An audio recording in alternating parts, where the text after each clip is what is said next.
Kamu itu menyembah Yesus atas perintah siapa?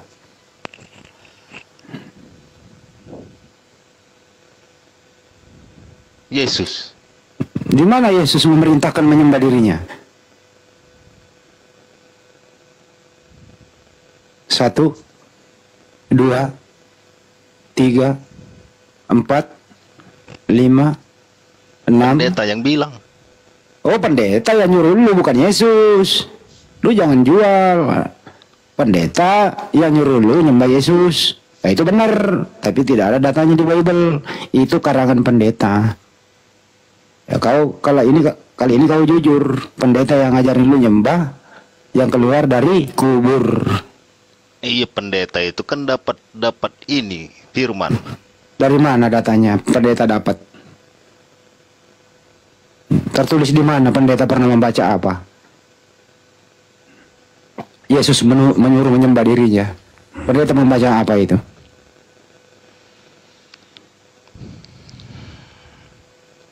Di mana itu? Pendeta membaca Bible, terdapat tulisan Yesus menyuruh menyembah dirinya. Di mana?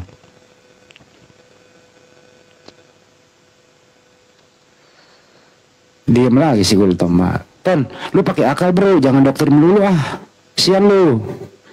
Kau tuh masih orang baik, masih bisa difungsikan akalnya lah. Oke? Ambil lagi res. Oke. Jadi Gultom mau masuk Islam kapan? Langsung aja.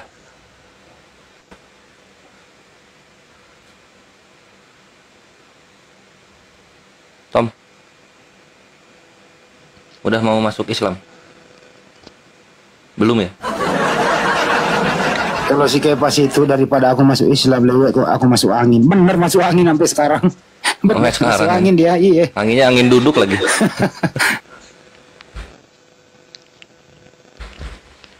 Terus yang menjanjikan kalian itu kalian masuk surga itu nabi atau Tuhan? Ya Tuhan, ya Nabi. Nggak cuma janji dalam Islam itu, Tom. Buktinya udah ada.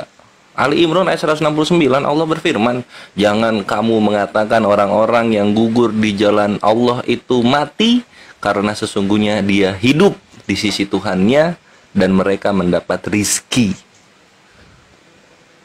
Lalu kemudian ketika Nabi diangkat ke Sidratul Muntaha, di atasnya langit ketujuh, lalu diperlihatkan di kiri kanannya surga, di dalam itu sudah ada orang-orang yang di dalam surga gitu, walaupun masih ruh ya, walaupun masih ruh. Dan mereka adalah orang-orang yang gugur di jalan Allah, yang mereka syahid atau mati karena membela imannya, mempertahankan imannya gitu. Nah sekarang kalau misalnya kita balik, Tom, misalnya Yesus ini Tuhannya orang Kristen, mantap, oke siap, laksanakan komandan. Siapa orang Kristen yang menyembah Yesus yang sudah di sorga, berada di sisi kanannya?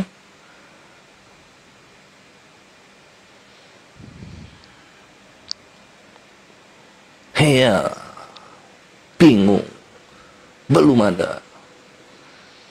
Gitu, Tom. Itu. Jadi kalau ngomong janji keselamatan harus berikut dengan buktinya gitu. Dari cerita Yesus naik ke sorga nggak bawa orang-orang yang percaya sama dia aja, gue udah sanksi dia Tuhan. Dari Yesus turun ke dunia melalui keperawanan seorang wanita aja, gue udah sanksi dia Tuhan. Gitu. Jadi ya, mari kita dengarkan iklan dulu, Tom. Silahkan Akhi Kaisar. Assalamualaikum warahmatullahi wabarakatuh. Waalaikumsalam warahmatullahi wabarakatuh. Jadi saya malam ini turun langsung melalui sungai-sungai Jordan dari Bukit Golgota karena saya mendengar ada penghujat tadi ya.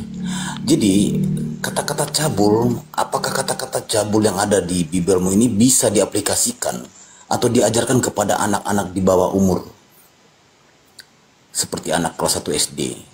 Di Ulangan 23, satu orang yang hancur buah pelirnya atau yang terpotong kemaluannya. Kalau ditanya sama anak SD nih, ini apa Pak? Kalau anakmu Gultom ditanya, coba, bisakah kau menerangkan? Kau menjanjikan keselamatan tadi bertanya. Orang yang hancur buah pelirnya atau yang terpotong kemalonnya, janganlah masuk jemaah Tuhan.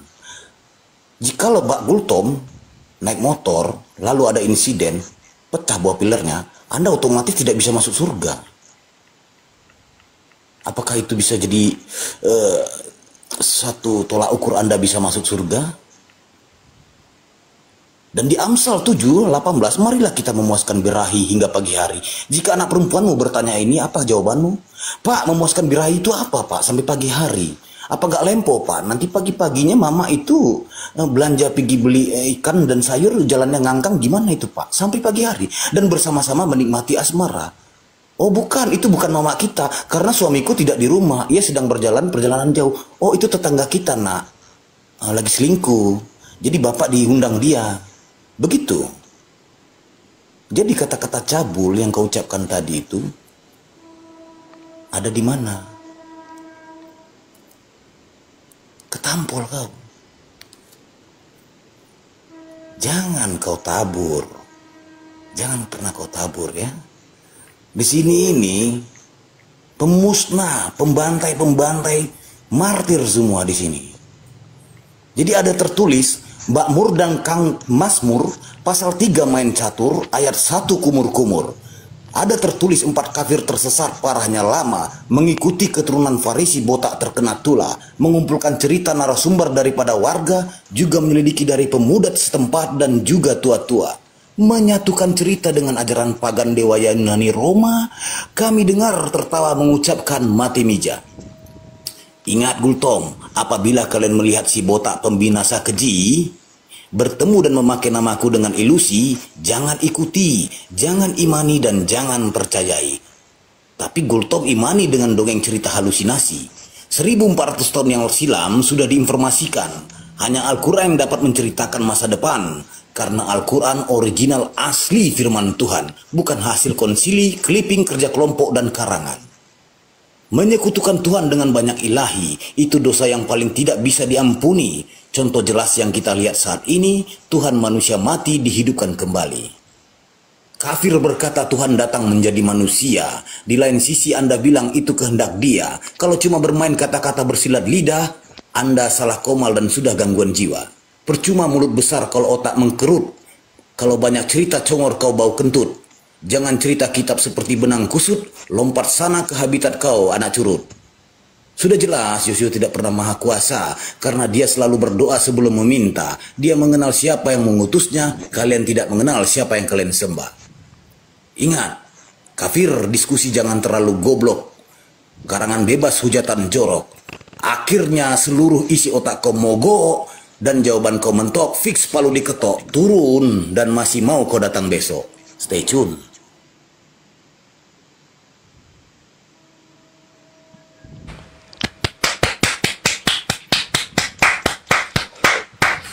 Mantap. Semangat malam ini kawan. Lanjut Om. Apa yang mau dibantah dari pantunnya? Walah. Kemarin itu memang sih aku sempat baca itu ya. Selama ini kan aku nggak pernah baca Alkitab. Jadi sempat ku baca memang di situ ada yang memang mengganjal, memang ibaratnya Tuhan itu manusia. Ya memang sih.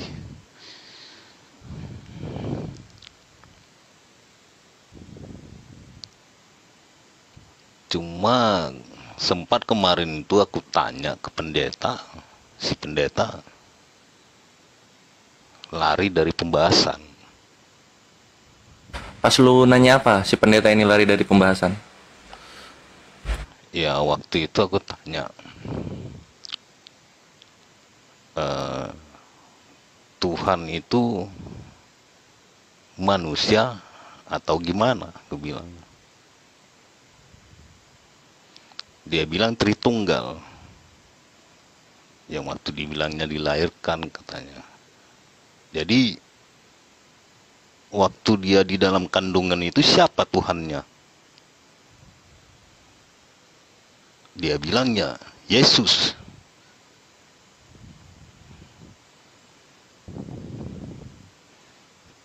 Ya aku jawab lagi ya, lari-lari sih memang pembicaraannya. Pendetanya jawabnya lari-lari gitu maksudnya. Iya. Ya emang konsepnya dipaksain, nggak didukung dalam kitab sucinya sendiri, tapi konsepnya dipaksain gitu. Apa? Satu hakikat tiga pribadi gitu kan. Itu kan kalau misalnya kita bikin pakai bahasa awam tuh satu jenis tiga satu jenis tiga sosok gitu loh. Nah, kita kalau misalnya dalam kehidupan sehari-hari kan yang kita hitung itu sosoknya. Kuantitas itu kan bukan jenisnya yang dihitung, tapi si sosoknya, si keberadaannya gitu. Contoh kayak gini misalnya, satu hakikat tuh. Coba lihat Tom, di room ini ada berapa orang?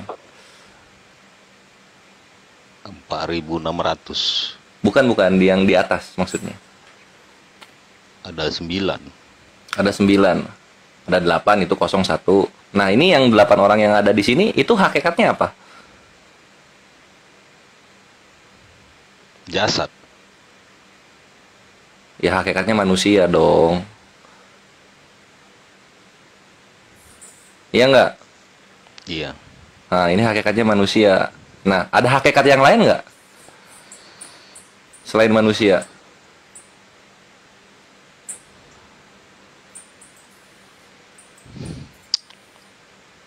Nggak ada kan? Nggak ada. Nah, cuma manusia doang. Artinya satu hakikat dong. Tapi di sini kita ada berapa pribadi? 8. Ada 8 gitu. Nah, sekarang yang kita hitung di sini hakikatnya atau pribadinya? Hakikat. Ya pribadinya dong. Kita ada 8 orang gitu. Karena kalau misalnya kita hitung hakikat ya kita di sini satu di sini. Karena hakikatnya semuanya satu manusia gitu. Nah, itulah Itu kenapa. tadi. Ya itu tadi Yesus. Itu tadi benar. Itulah kenapa Tritunggal itu nggak masuk dalam logika. Mau dibilang satu, tapi yang satu ternyata hakikatnya. Ya artinya dalam satu hakikat ini ada 3 Tuhan, ada 3 sesembahan. Siapa aja? Bapa, Yesus, Roh Kudus gitu loh. 3 sesembahan ini satu hakikatnya. Apa hakikatnya? Dibilang roh gitu. Kalau nggak roh Allah. Gitu Tom. Itu salah. Itu menyekutukan Tuhan. Padahal di dalam Yesaya 46 nomor 5 Tuhan di kitab suci itu berkata, hendak dengan siapa kamu membandingkan aku? Nah, aku di sini ini yang ngomong kan salah satu dari pribadi ini kan. Misalnya siapa yang ngomong di situ? Mau dibilang Bapa. Artinya ketika Bapa ngomong kayak gitu, itu meniadakan Yesus dan juga Roh Kudus gitu loh. Bahwa cuma dia doang satu-satunya Tuhan, kayak gitu. Nah, itu kebenaran yang ada. Jadi kitab sucinya Gultom itu tidak mendukung secara teks literal dan juga secara pembahasan dari murid-muridnya ada konsep Tuhan itu pribadinya 3 gitu. Itulah kenapa Islam datang untuk meluruskan yang salah-salah di agama-agama terdahulu gitu. Ya pernah aku dengar ini Bang Juma ini berbicara. Jadi di situ aku coba lihat di situ ya. Ya memang sih kita selama ini kan mendengar saja Tuhan itu Tritunggal. Nah, setelah mendengar seperti ini perincian-perinciannya itu akhirnya mencoba untuk membuka Alkitab itu, mendalami. Alhamdulillah. Kalau di dalam logika memang itu tidak mungkin.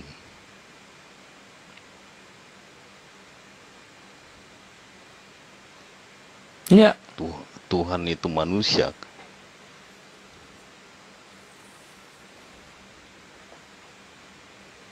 Tapi yang kita imani ini selama ini itu yang bikin sulit jadinya. Sudah kita imani. Selama masih bernafas, Tom, nggak ada yang sulit. Nanti kalau udah lu nggak bernapas itu sulit baru. Karena pintu pertobatan udah ditutup. Waktunya penghakiman itu kalau napas lu udah berhenti gitu. Jadi mulailah belajar latihan untuk meyakinkan diri lu bahwa ikuti nurani lu gitu. Jangan ikuti iman lu, ikuti nurani lu, pakai akal lu sehingga lu menemukan iman yang benar. Gitu, Bre. Dan ketika iman itu udah benar, mau cobaan, rintangan sebesar apapun,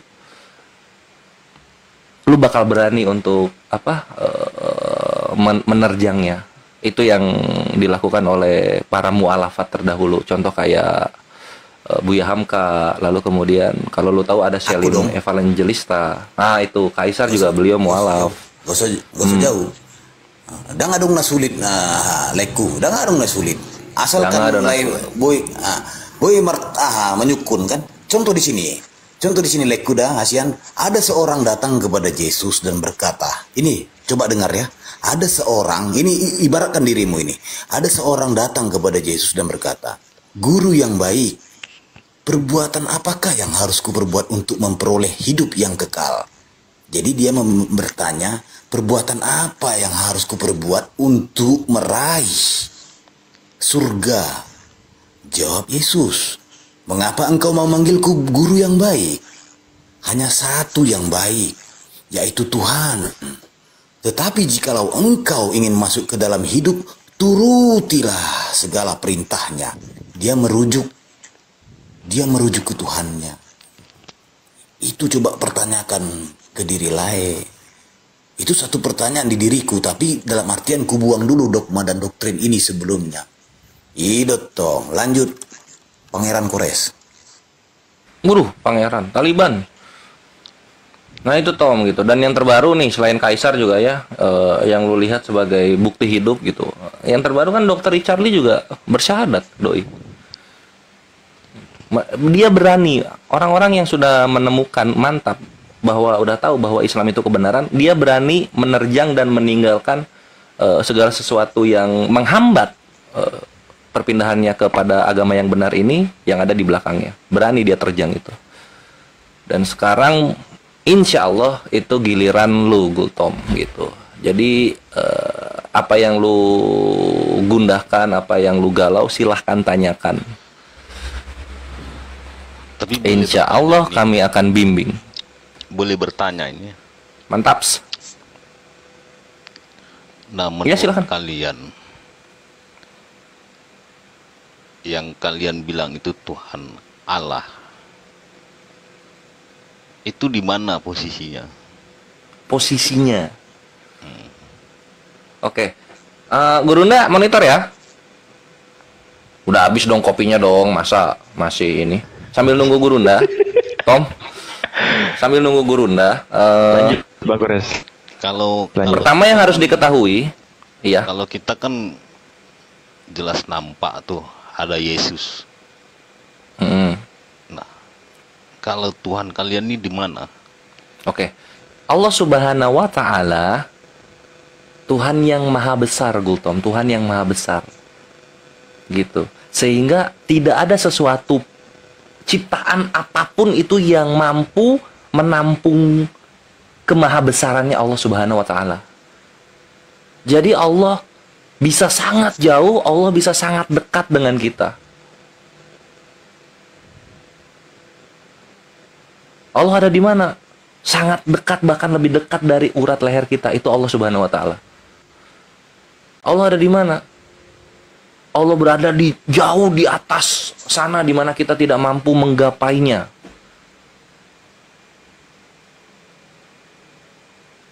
Sehingga pertanyaan Allah ada di mana itu jangan sampai salah gitu, karena itu bisa apa ya, lu mempunyai etika yang tidak baik terhadap Tuhan. Karena ketika lu mengatakan Allah ada di mana, misalnya Gultom ya, Tuhanku ada di sorga. Nah ini dalam persepsi Islam itu menghina Tuhan. Kenapa? Karena itu menjadikan surga ini lebih besar daripada Tuhannya. Ibarat kuda ada di dalam kandang. Kandangnya kan lebih gede dari kuda ini. Nah, kayak gitu, Tom. Jadi Allah ada di mana? Allah itu sangat dekat dengan kita. Sangat dekat dengan kita. Dan Allah Maha melihat yang zahir dan yang batin. Itu jawabannya. Jangan dibawa ke tempat. Karena kalau ke tempat, nanti lu... Mantap, sini yang ditunggu-tunggu. Batman sudah datang. Lanjut, Gurunda. Mohon izin ya. Bismillahirrahmanirrahim. Ketika kemudian kita mencari Allah, inilah bukti bahwasanya Islam itu adalah agama benar. Kenapa? Karena Islam itu menitip beratkan kemudian akal untuk menemukan Allah, pencipta langit dan bumi. Ini suara apa ini ya? Noise-nya dari mana ini ya? Dari saya kah? Oh, Masya Allah. Iya, dari sambil ngecas Ki mungkin, Gurunda. Masih ada? Suaranya masih ada? Sudah Suara lumayan masih jelas. Sudah aman. Iya. Kita lihat kemudian di dalam Al-Quranul Karim sebelum kita masuk ke dalam pembahasan dalil. Bagaimana Allah ini kemudian? Di dalam Al-Quranul Karim kemudian dijelaskan bahwasanya Allah pencipta langit dan bumi itu tidak bisa dilihat. Maka Islam datang hanya untuk memberi peringatan. A'udzubillahi minasyaitonirrajim. Innama tunziru manittaba'a dzikra wa khasyir rahmana bil ghaib. Fabashshirhu bimaghfirati wa ajrin karim. Sesungguhnya engkau hanya memberi peringatan kepada orang-orang yang mau mengikuti peringatan dan yang takut kepada Tuhan yang Maha Pengasih walaupun mereka tidak melihatnya. Jadi Tuhan itu memang tidak bisa kita lihat. Tetapi bagaimana cara Tuhan ini menyatakan dirinya kepada kita? Ada dua hal. Yang pertama, Allah menyatakan dirinya di seluruh penjuru. Yang kedua, Allah menyatakan dirinya pada diri kita. Mari kita telaah baik-baik. Sanurihim ayatina fil afaq. Aku memperlihatkan kepada mereka, manusia, kebesaranku, tanda-tanda keberadaanku di segenap penjuru. Mari kita lihat, Bung. Akal kita yang berfungsi ini yang mana yang kemudian yang ingin menolak dan mendustakan terkait dengan kehebatan Tuhan kita dengan dia menumpahkan air dari atas langit berupa hujan. Rintik-rintik, butiran-butiran ini kok bisa? Siapa yang mengaturnya? Apakah ada pemerintah? Apakah ada kekuatan? Apakah ada kemudian hal yang dahsyat yang dilakukan oleh manusia sehingga air itu bisa turun secara butiran, enggak langsung seperti sungai ditumpahkan dari atas. Bagi orang berakal itu akan sampai kepada Allah, akan sampai kepada Tuhan. Ini pasti ada yang melakukan nih. Ini bukan manusia ini. Maka kata Allah, sanurihim ayatina fil afaq. Aku memperlihatkan kepada mereka tanda-tanda keberadaanku, tanda-tanda kebesaranku dari segenap penjuru. Dan fi ampusihim, dan juga memperlihatkan diriku kepada mereka dari diri-diri mereka. Contoh, kita hidup dari sejak dilahirkan. Kita bersuara. Suara itu ada. Dari mana suara itu muncul? Dari mulut kita keluar. Nah, adakah kita pernah berpikir bagaimana bisa suara itu keluar dari mulut? Kenapa dia bisa berbentuk seperti itu adanya? A, B, C, D. Yang membuat itu siapa? Kita. Bukan.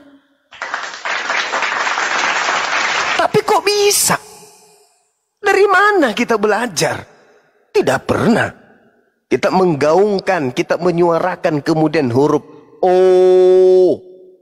Oh begitu ya bunyinya O itu ya. O. B. Loh kok ada suara bergema keluar dari mulut saya? Ini gimana ceritanya? Kok bisa kayak gitu ya? Siapa yang mengatur ritme daripada suara itu keluar? Dari mana ini semua? Kemudian yang paling simpel untuk kita ketahui bahwa Allah itu ada.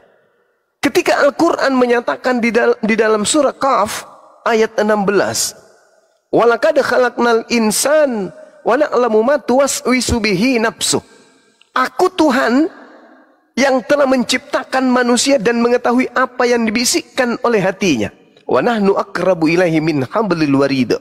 Dan aku lebih dekat kepadanya daripada urat lehernya. Mari kita buktikan.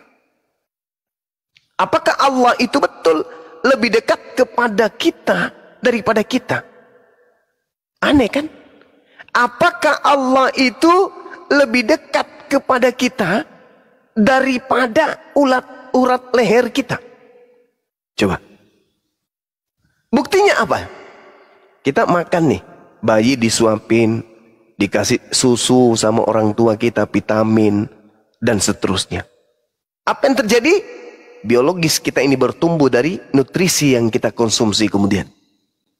Anehnya nih, misalnya kita makan, minum susu, masuk ke lambung, semuanya masuk ke lambung. Diolah di dalam, habis itu dilemparkan kepada seluruh tubuh. Anehnya, ajaibnya, gigi tidak bertumbuh. Tidak memanjang gigi itu seperti rambut. Padahal sama-sama disuplai dengan kandungan nutrisi yang sama. Kenapa gigi tidak bertumbuh seperti rambut? Dan coba Anda bayangkan, kalau usia sudah 20 tahun, 30 tahun, 40 tahun, rambut kita mungkin sudah ada 2 kilometer. Bayangkan kalau rambut bertumbuh seperti gigi. Coba. Atau rusuk kita ini. Tulang rusuk yang ada di dalam perut kita ini, rongga dada kita ini. Siapa yang mengatur pertumbuhannya? Kok bisa dia nggak bertumbuh? Seperti rambut, seperti kumis. Kok bisa dia tertahan pertumbuhannya? Atau si ucok? Kenapa si ucok nggak bertumbuh selayaknya rambut? Siapa yang mengatur ritme pertumbuhannya? Siapa yang mengatur itu semua? Kata Allah, wa nahnu aqrabu ilaihi min hablil warid. Sungguh aku telah menciptakan manusia dan aku lebih dekat kepadanya daripada urat lehernya. Apakah kita tahu ketika kita makan duren, yang kita rasa hanya rasa nikmatnya.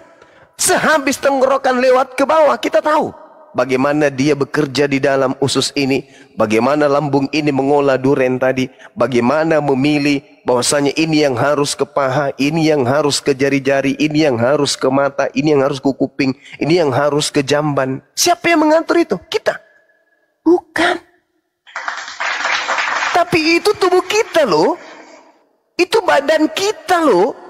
Tapi badan kita sendiri kita nggak tahu apa yang terjadi di dalamnya. Coba, sinyal.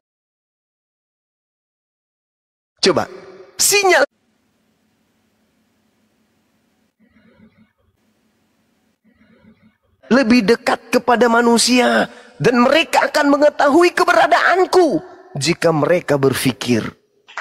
Jadi umat Islam itu tidak mesti cari Tuhan. Mana Tuhan saya ya? Oh, dibawa sama ibunya ke bait suci lagi belajar.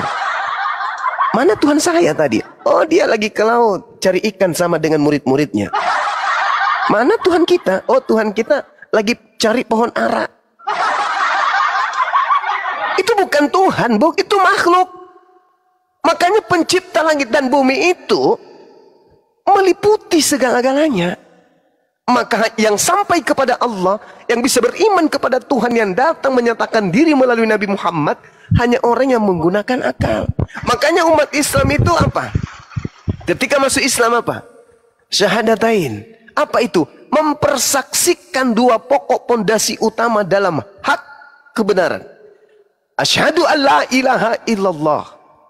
Aku manusia berikrar dengan sepenuh hati, dengan segenap keyakinan, dengan segala upaya yang ada pada diriku, bahwa tidak ada Tuhan selain daripada Allah Azza wa Jalla, pencipta langit dan bumi. Orang Kristen selalu berkata, mana Tuhanmu? Kenapa kamu gak lihat? Aku lihat kok. Cuman saya nggak bisa menguraikan dengan kata-kata. Tetapi dengan adanya diri saya, bukti bahwa Tuhan saya itu ada. Kenapa? Roh yang saya bersama sejak saya dilahirkan. Usia saya sekarang 45 tahun. Bersama dengan roh saya. Pada saat saya berdiri, pada saat saya bangun, pada saat berjalan, duduk, tertidur, bangun kembali. Roh saya selalu sama dengan saya. Tidak pernah sedetik pun roh meninggalkan saya. Tapi saya tidak mengenalnya. Saya bisa sombong di hadapan manusia. Saya bisa angkuh, berkata saya yang paling hebat, saya yang paling kaya, saya yang paling pintar. Tetapi anehnya, saya sendiri tidak mengenal roh saya itu kayak mana wujudnya. Kayak mana kemudian tampilannya. Padahal roh saya adalah saya. Tapi saya tidak mengenal diri saya. Kan lucu. Yang saya tahu, ngaca, cermin, potong kumis, cuci muka, sikat gigi, itu yang saya tahu. Oh, ini wajah saya. Tapi roh yang ada pada diri saya, yang adalah saya sendiri, saya tidak tahu ya Rob. Hanya Engkau lah yang tahu. Makanya orang berakal itu akan sampai kepada Tuhannya apabila kemudian mereka berakal sehat. Nah, ini tidak dimiliki oleh agama paganisme. Kenapa? Agama paganisme itu kudu wajib melihat dulu baru dia percaya. Tuhannya umat Islam itu tak ada. Umat Islam itu tidak punya Tuhan. Kenapa? Mana Tuhannya coba? Mana Tuhannya? Kalau kita kan ada, pernah datang jadi manusia, disunat pada hari ke-8, dinetein sama ibunya, disalibkan sama orang. Itu bukti bahwa Tuhan kita ada. Itu orang dungu. Itu orang stupid. Orang jahil. Jangankan Tuhan, loh dirinya sendiri dia nggak kenal kok. Rohnya sendiri dia tidak kenal. Bagaimana dia mau melihat wujud penciptanya? Makanya umat Islam itu asyhadu an la ilaha illallah. Aku bersaksi bahwa tiada Tuhan selain Allah. Dialah yang menjaga alam jagat raya ini. Dialah yang menjaga diri saya. Coba saudara, ini adalah pengalaman kita masing-masing. Coba, bisa tidak kita yang mau keluar dari perut, mohon maaf, bisa tidak kita yang mau keluar dari perut ini membangunkan kita di subuh hari? Senyenyak-nyenyaknya kita, kalau dia sudah minta keluar, pasti kita terbangun. Pertanyaan saya, siapa yang membangunkan kita yang sudah dalam keadaan mati ini? Untuk ke toilet, buang air kecil atau buang air besar? Itulah yang diterangkan oleh Allah. Wa nahnu aqrabu ilaihi min hablil warid. Allah yang mengatur ritme kehidupan kita. Allahu la ilaha illa huwal hayyul qayyum la ta'khudhuhu sinatu wala naum. Dialah Allah, tiada Tuhan selain Dia, yang hidup terus-menerus mengurus makhluknya secara terus-menerus. Jadi Dia yang mengurus kita ini. Allah yang mengurus, Tuhan itu yang mengurus kita. Kalau kita tidak bisa, kalau tidak ada Allah kemudian mengurus kita, begitu kita tidur, tidur selamanya. Tidur selamanya. Pasti itu. Artinya bahwa bagi umat Islam tidak perlu kemudian mencari Tuhannya. Tuhan kita mana? Oh, di bait suci lagi sekolah. Tuhan kita mana? Oh, lagi di sana ngobatin orang buta. Itu agama pagan. Makanya Tuhan itu laisa kamitslihi syai'. Tuhan itu tidak serupa dengan makhluk. Maka umat Islam itu Tuhannya apa? Anallahu as-sami' alim. Allah yang disembah oleh umat Islam itu Maha mendengar, maha mengetahui. Makanya ketika umat Islam itu ibadah, kawan, mereka ibadah. Allahu Akbar. Duhai dikau yang maha besar. Pencipta langit dan bumi yang maha besar ini mendengar kagak? Mendengar. Jadi Allah yang maha melihat hamba-hambanya yang beribadah, menyembah dirinya. Nah, bagaimana dengan mereka yang memanggil Yesus? Yesus, berikanlah kami keselamatan. Yesus mendengar enggak? Enggak. Lalu yang mendengar siapa? Allah Subhanahu wa ta'ala. Allah mengatakan, ini hambaku justru menyembah kepada yang lain. Justru meminta kepada yang lain. Pada aku loh yang memberikan kehidupan ke dia. Aku loh yang menciptakannya. Tapi yang disembahnya makhluk lain. Kenapa? Otaknya nggak berfungsi. Alhamdulillahi Rabbil Alamin. Segala puji bagi Allah, Tuhan semesta alam. Yang kami puji, Tuhan semesta alam. Tuhan yang menciptakan alam semesta. Ar-Rahmanir Rahim. Duhai dikau yang maha pengasih lagi maha penyayang. Maliki Yaumiddin. Yang merajai hari pembalasan. Iyyaka na'budu wa iyyaka nasta'in. Hanya kepadamu, hanya kepadamu, hanya kepadamu, bukan kepada yang lain. Nah, itu Islam itu begitu. Tidak kami membuat karikatur. Oh, Tuhan harus berupa bayi. Kita cium kakinya, patungnya. Kita bersihkan patungnya setiap hari Jumat, setiap hari Minggu. Nggak ada yang kayak gitu-gitu. Itu ajaran pagan yang kayak gitu. Umat Islam duduk, mereka berdiskusi dengan Tuhannya.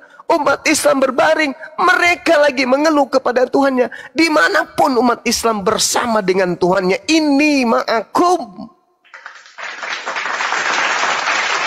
Makanya coba Anda lihat pengakuan Yesus di dalam Yohanes 5 nomor 37. Bapa yang mengutus aku, kamu tidak pernah melihatnya. Suaranya pun tidak pernah kau dengarkan.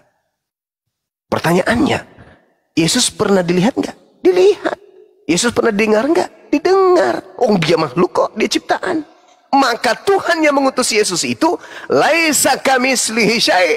Tidak serupa dengan makhluk, tidak serupa dengan apapun. 2 Samuel 7 nomor 22. Tuhan yang maha tinggi tidak sama dengan apapun. Yesaya 43 nomor 10. Engkaulah saksi-saksiku, tidak ada Tuhan yang dibentuk sebelum aku, dan tidak ada Tuhan yang dibentuk setelahku. Berarti firman yang dibentuk menjadi daging itu bukan Tuhan. Maka salahlah orang yang menyembah manusia tadi. Apalagi yang menyembah Kristus yang datang kepada Paulus itu. Salah besar. Makanya Yesus mengusir. Enyahlah daripadaku, kalian semua adalah pembuat kejahatan. Aku tidak mengenal kalian. Saking cintanya Allah akan alam semesta ini, Allah mengutus Nabi Muhammad. Agar apa? Agar beliau Nabi Muhammad memberi peringatan kepada litubayyina linnasi, kepada seluruh umat manusia. Makanya beliau diutus untuk sebagai nabi terakhir dan sebagai pengantar manusia keturunan Adam kepada keselamatan sampai hari kiamat. Makanya Al-Quran itu terjaga. Agar Al-Quran itu sampai kepada orang-orang yang hidup setelah beliau. Pada zaman beliau dan setelah beliau. Itu Al-Quran terjaga tuh. Maka bersyukurlah saudara-saudara Kristenku, karena masih punya kesempatan bertemu dengan Al-Quranul Karim. Tinggal belajar saja. Toh Yesus diutus hanya untuk Bani Israel kok. Jadi tidak diutus untuk orang Kristen. Yesus pun mengaku, aku hanya diutus kepada domba yang hilang dari umat Israel. Berbeda dengan Nabi Muhammad. Ditujukan kepada rahmatan lil alamin. Sebagai kasih sayang Tuhan kepada alam semesta ini. litubayyina lin-nasi ma nuzzila ilaihim wa la'allahum yatafakkarun. Engkau kuutus wahai Nabi Muhammad dengan bekal Al-Qur'an, agar dengan Al-Qur'an itu engkau memberikan kabar gembira, engkau memberikan kepada jalan keselamatan kepada manusia seluruhnya. Itu Al-Qur'an surah An-Nahl ayat 44. Al-Quran surah Al-Jumu'ah ayat 2. Beliau Nabi Muhammad diutus ke atas muka bumi ini untuk mensucikan manusia. Wa yuzakkihim. Mensucikan manusia. Jadi Nabi Muhammad diutus oleh Allah bukan untuk menebus manusia dari dosa, enggak. Lebih lagi derajatnya dia. Apa itu? Mensucikan jiwa-jiwa manusia. Manusia itu disucikan oleh Nabi Muhammad dengan cara diajarkan syariat hukum-hukum. Begini loh caranya supaya jasadmu bersih. Begini loh caranya supaya kau membersihkan dirimu sebelum ibadah. Begini loh caranya supaya hatimu bersih. Begini supaya pikiranmu bersih. Begini supaya akidahmu bersih. Begini supaya jasadmu kembali kepada Tuhanmu dalam keadaan bersih. Maka Nabi Muhammad turun, kemudian diutus oleh Allah untuk wayuzakkihim, mensucikan manusia.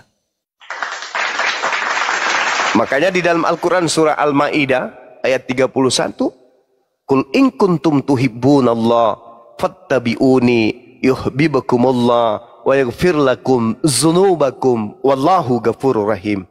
Qul, katakanlah wahai Nabiku Muhammad. Katakan kepada siapa? Seluruh manusia.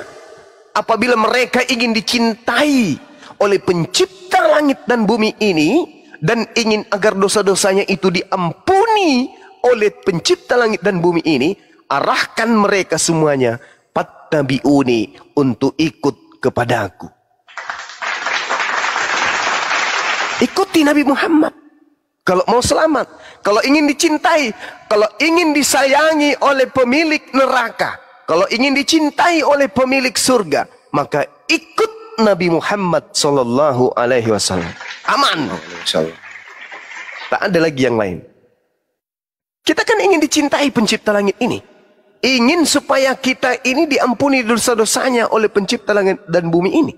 Maka jalan satu-satunya adalah menjadi pengikut baginda Rasulullah Muhammad sallallahu alaihi wasallam. Makanya di dalam Yohanes 16, Bung, Anda pelajari Yohanes 16 nomor 7, nomor 8, nomor 9, nomor 10, nomor 11, nomor 12, nomor 13 sampai nomor 15, indikasi yang datang setelah Yesus itu adalah roh kebenaran yang akan membimbing seluruh manusia kepada setiap kebenaran. Apa kata Yesus? Masih banyak yang ingin aku ajarkan kepada kalian, tapi saat ini kalian belum sanggup untuk menanggungnya.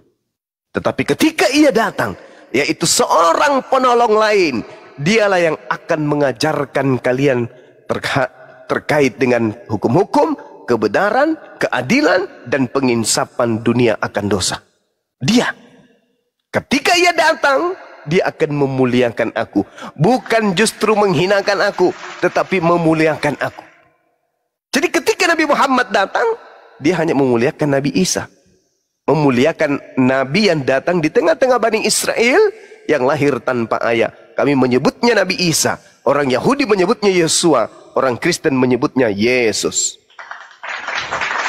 Dia adalah Nabi yang suci. Kami hargai beliau. Nah, inilah bedanya kita dengan orang Kristen yang mengaku sebagai pengikut Kristus. Kalau kita umat Islam mengaku sebagai orang yang beriman kepada Nabi yang datang di tengah-tengah Bani Israel, yang mengajarkan Bani Israel untuk kembali kepada hukum Taurat. Makanya dia datang mengajarkan hikmat Injil dan Torah. Itulah Nabi Isa, yang kemudian disebut sebagai Yesus di dalam kitabnya orang Kristen. Tapi orang Kristen mengatakan Nabi Isa bukan Yesus. Oke. Nabi Isa bukan Yesus, oke. Tapi berani tidak orang Kristen menanggalkan semua ajaran Nabi Isa di dalam Bible? Contoh, Nabi Isa menyebut kitabnya dengan sebutan Alkitab. Nabi Isa menyebut Tuhannya dengan sebutan Allah. Nabi Isa menyebut atribut dia sebagai Nabi. sebagai nabi, sebagai rasul. Bisa nggak kemudian Kristen menanggalkan itu semua? Bisa nggak semua gereja Isa Al-Masih itu mereka rubah kemudian menjadi gereja Yesus? Nggak bisa kan? Artinya bahwa orang Kristen menerima Bible, di awal tadi saya katakan orang Kristen menerima Bible itu bukan dari Yesus. Yesus mengajarkan Injil, tapi Kristen menerima Bible dari wartawan-wartawan yang menuliskan tentang cerita-cerita yang ada di tengah-tengah masyarakat tentang Yesus. Sedangkan Yesus sendiri datang sebagai pemberita Injil. Kalau kita lihat dalam Yohanes 1, dia bertemu dengan Filipus. Filipus, kesini, ikutlah denganku. Nah, Filipus ikut dengan Yesus. Filipus ikut dengan Yesus. Itu terbukti di dalam cerita yang disaksikan kemudian oleh penutur yang ada tertulis di dalam Yohanes 21 nomor 24-25 bahwa tulisan kitab Yohanes itu diterima dari kesaksian seseorang. Bukan Yohanes murid Yesus yang menulis kitab Yohanes itu. Maka Filipus dipanggil kemudian. Filipus, ikutlah denganku. Nah, jadi Filipus ikut dengan Yesus bersama-sama ke Galilea.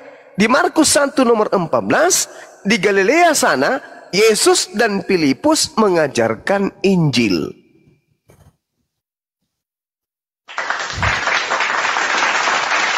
Berarti siapa yang dipanggil Yesus untuk mengajarkan Injil? Menurut catatan Yohanes, yang dipanggil mengajarkan Injil itu adalah Filipus, bukan Paulus, bukan Lukas, bukan Markus, bukan Yohanes ini yang penulis Yohanes ini, bukan Matius, bukan. Tapi yang dipanggil adalah Filipus. Di dalam Kisah Para Rasul 7, Filipus kemudian mengajarkan Injil Kerajaan Allah, yaitu Injil Yesus. Artinya yang punya kapasitas mengajarkan Injil setelah Yesus adalah Filipus. Pertanyaannya, mana Injil Filipus? Yang memberitakan tentang pengajaran Yesus. Tak ada, ditolak oleh gereja. Kenapa? Karena Injil Filipus bertentangan dengan konsep Romawi dan Yunani. Saya kira begitu, saudara. Kembali kepada hal yang ada di dalam Islam, bahwa di dalam Al-Quranul Karim, salah satunya adalah innama tunziru manittaba zikra wa khasyar rahmana bil gaib. Sesungguhnya engkau hanya memberi peringatan kepada orang-orang yang mau mengikuti peringatan dan yang takut kepada Tuhan yang Maha Pengasih, walaupun mereka tidak melihat Tuhan tersebut. Juga diterangkan dalam Quran surah Al-Mulk ayat 12, innal ladzina yakhshawna rabbahum bil ghaibi lahum maghfiratun wa ajrun kabir. Sesungguhnya orang-orang yang takut kepada Tuhannya yang tidak terlihat oleh mereka, mereka memperoleh ampunan dan pahala yang besar. Terakhir, sebagai referensi untuk saudara belajar, di dalam 1 Timotius 6 nomor 16 dikatakan begini. Dialah yang satu-satunya yang tidak tersentuh oleh kematian. Bersemayam dalam terang yang tak terhampiri. Seorang pun tidak pernah melihat dia, dan memang manusia tidak dapat melihat dia. Baginya lah hormat dan kuasa yang kekal. Amin. Ini sudah pasti bukan Yesus. Karena Yesus tersentuh oleh kematian, Yesus terhampiri, Yesus seorang manusia, Yesus bisa dilihat oleh manusia, dan memang manusia melihatnya. Dan baginya lah hormat, Yesus tak ada hormat bagi Bani Israel. Bahkan orang Kristen pun tak menghormatinya. Karena kenapa? Yesus yang adalah Nabi dianggap Tuhan, berarti itu penghinaan.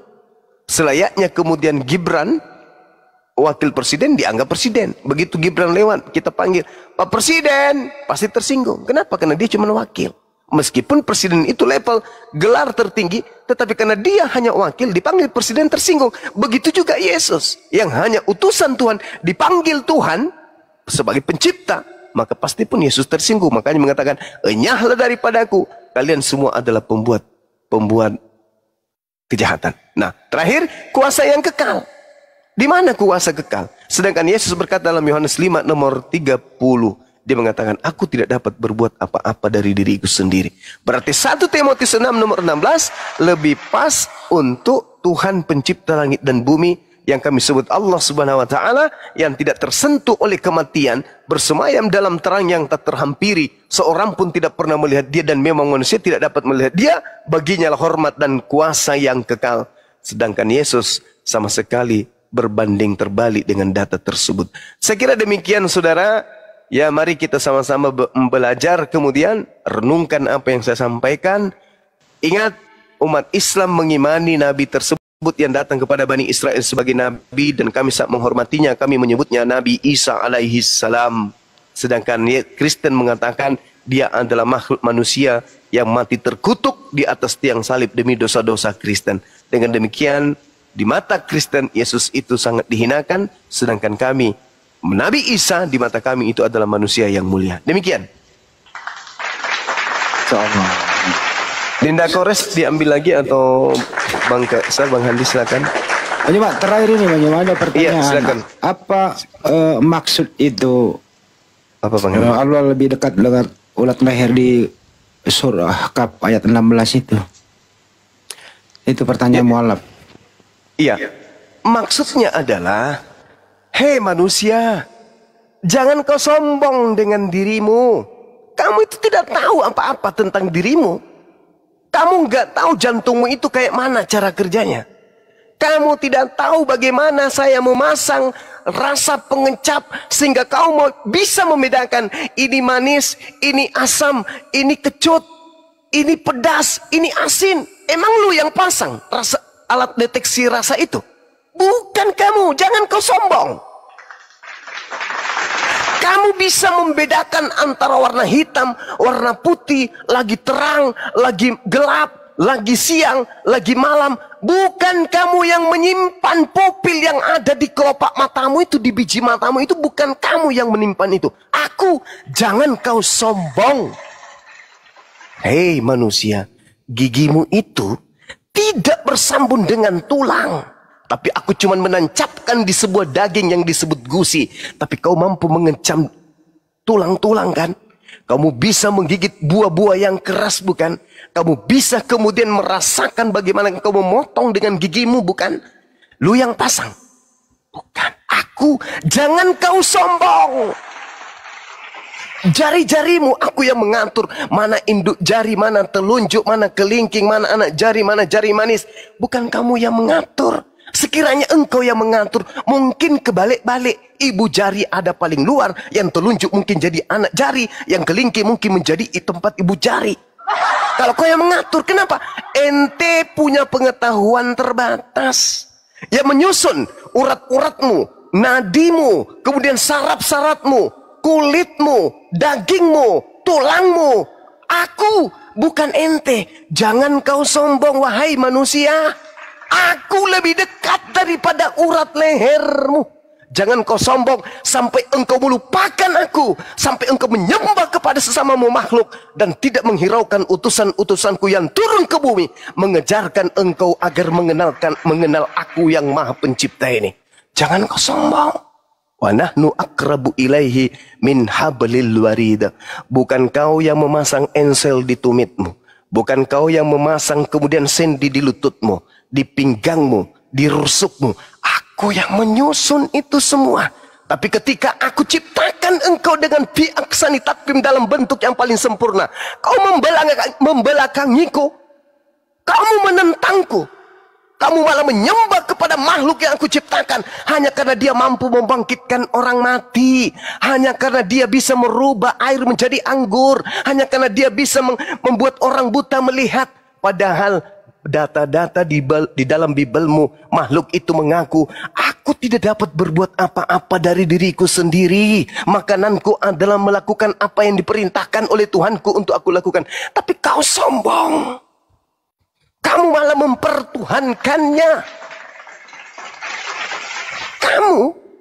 Bukan kamu yang mengatur ritme laparmu. Rasa kenyangmu aku yang melahirkannya. Rasa ngantukmu aku yang memberikannya. Kamu bisa tertawa karena aku yang melegahkan hatimu. Kamu bisa puas karena aku yang memenuhi kemudian hajatmu. Kamu bisa bahagia memiliki anak. Kamu punya anak gagah, cantik, putih, bersih, hitam, manis. bukan kau yang mengukir rambutnya, bukan kau yang mengukir bibirnya, bukan kau yang membentuk jari-jarinya yang imut. Aku. Tapi kau melupakanku. Kau malah menyembah makhluk yang aku utus dengan mukjizat kepadanya. Kau menganggap itu sudah jauh luar biasa. Kau tidak memandang alam semesta ini, bahwa yang menciptakan ini tentulah sesuatu hakikat yang absolut, jauh lebih hebat daripada apa yang engkau pikirkan. Tengok jari-jarimu. Aku ciptakan engkau, tapak tanganmu berada di dalam. Tidak kubuat tapak tanganmu ada di belakang. Kamu yang mengatur itu. Tengok hidungmu. Aku buat lubangnya mengarah ke bawah. Aku tidak membuatnya mengarah ke atas. Kamu yang mengatur itu. Aku yang sudah menitipkan cahayaku kepada tubuhmu berupa roh. Sampai kapan kau akan melupakan aku? Sampai kapan? Kamu dari sesuatu yang tidak ada kuciptakan menjadi ada. Kalau kamu saja yang tadinya tidak ada menjadi ada, bagaimana aku ini yang tak berawal dan tidak berakhir? Hanya karena keterbatasan matamu tak mampu melihat wujudku sampai kau mengatakan aku tak ada. Coba kau mundur 2 langkah, 3 langkah, 4 langkah, tengok ke depan. Berapa jarak kemampuan matamu untuk melihat aku, sementara aku ini maha tinggi. Jarak 1 kilometer aja kau sudah tidak mampu membedakan warna. Kau tidak bisa menentukan satu bentuk wujud. Tetapi kamu mengingkari aku yang ada, yang mengatur bagaimana ikan kau angkat dari lautan. Habiskah ikanku untukmu? Yang kemudian memanen padimu di sawah. Habiskah kemudian padiku untukmu? Yang kemudian memanen buahku di atas pokoknya. Habiskah buahnya kemudian? Bukankah setiap tahun aku kirimkan buah-buahan? Bukankah ketika engkau kepanasan aku turunkan hujanku? Bukankah ketika engkau kebanjiran aku datangkan kemarauku? Lalu mana akal yang aku simpan di kepalamu ketika aku menyampaikan bahwa kamu berasal dari sesuatu yang tidak ada menjadi ada? Tetapi kau mengatakan Tuhanku itu tak ada. Yang ada adalah dia yang nuzul ke muka bumi ini menjadi bayi orok. Kemana akalmu? Walaqad khalaqnal insan wa na'lamu ma tuwaswisu bihi nafsu wa nahnu aqrabu ilaihi min hablil warid. Makanya umat Islam itu dengan ridha, dengan ikhlas tanpa paksaan. La ilaha illallah. Diulangi. Wa ashhadu alla ilaha illallah. Aku bersaksi tiada Tuhan selain Allah. Lalu apa yang kita bisa? Dengan kepongkahan, dengan kesombongan, hanya dengan model joget, kita menganggap akidah kita sudah benar. Dengan hanya bermodalkan menari tripping, kita menganggap, oh agama kita yang paling benar. Subhanallah. Berhentilah kawan. Iya saudaraku, silakan. Apakah dosa-dosa kami ini akan terampun, Bang? Subhanallah. Allah Subhanahu wa ta'ala menjelaskan bahwa barang siapa yang beriman kemudian dan meninggalkan kekafirannya, maka apa kata Allah? Seluruh dosa-dosanya akan diampuni. Al-Quran surah Al-Anfal ayat 38.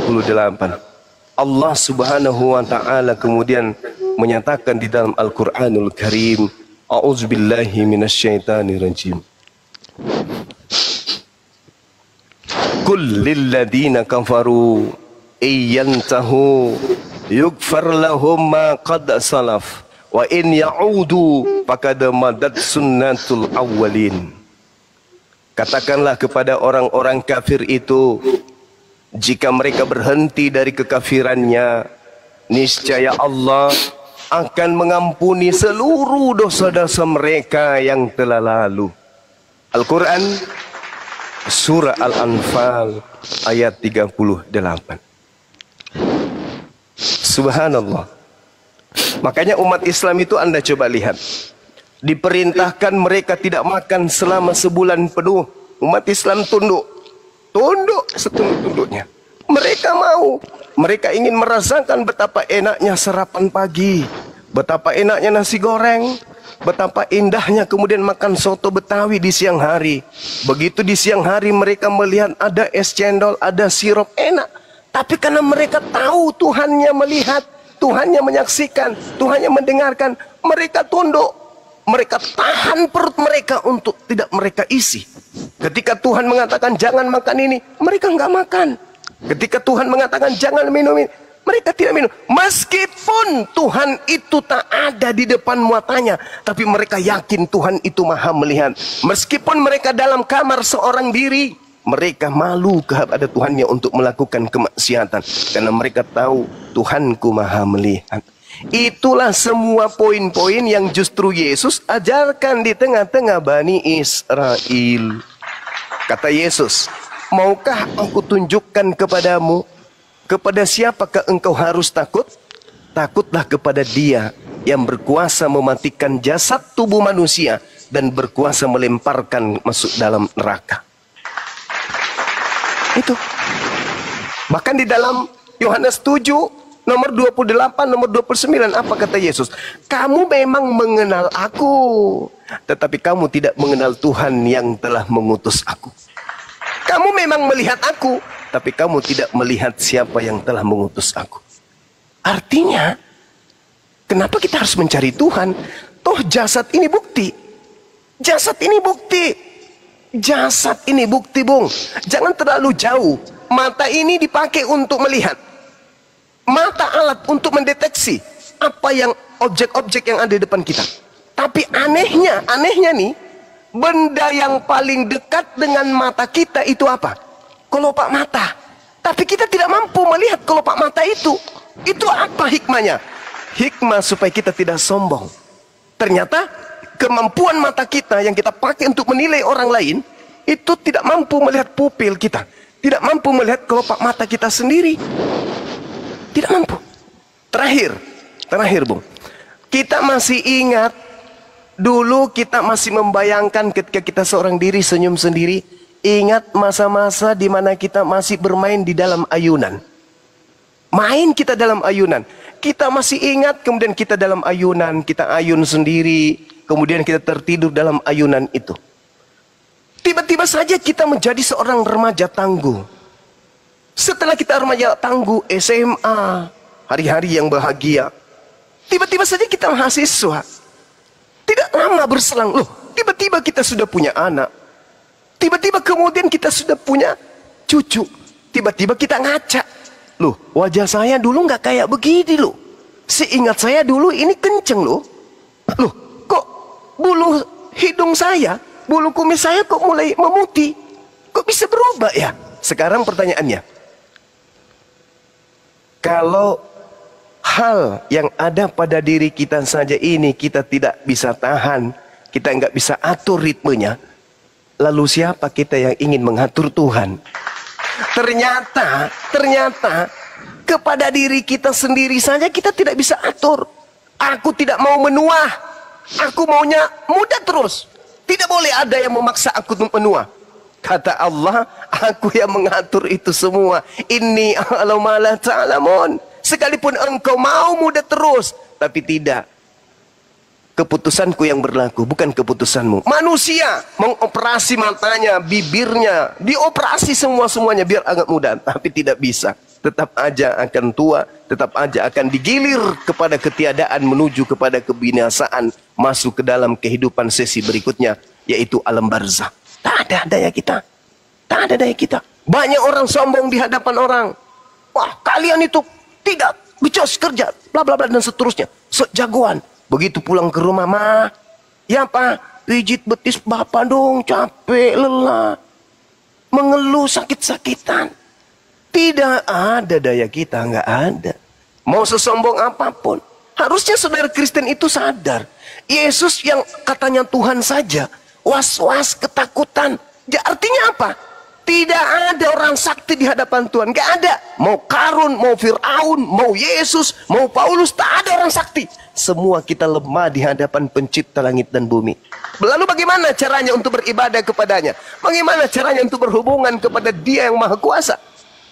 Caranya adalah mengikuti tuntunan daripada Rasulnya. Sekarang kita mau ikut Rasulnya, nabinya. Yang mana nabinya? Satu-satunya nabi yang masih murni ajarannya sampai hari ini hanya Nabi Muhammad, yaitu Al-Quranul Karim. Ambil Al-Quran, pelajari Al-Quran, tengok kalau ada yang salah, ada yang keliru, silakan pampangkan kepada kami. biar kami menjelaskan kesalahan Al-Quran itu. Tapi sampai hari ini, selevel apapun pendidikan orang, tidak akan pernah bisa menemukan kesalahan Al-Quran. Kecuali hanya ngutik-ngutik, hanya ngulik-ngulik, hanya tafsir-tafsir, hanya akal-akalan terhadap terjemahan-terjemahan. Baik itu terjemahan hadits maupun terjemahan Al-Quran. Tapi kalau ingin langsung menemukan kesalahan Al-Quran, belum ada.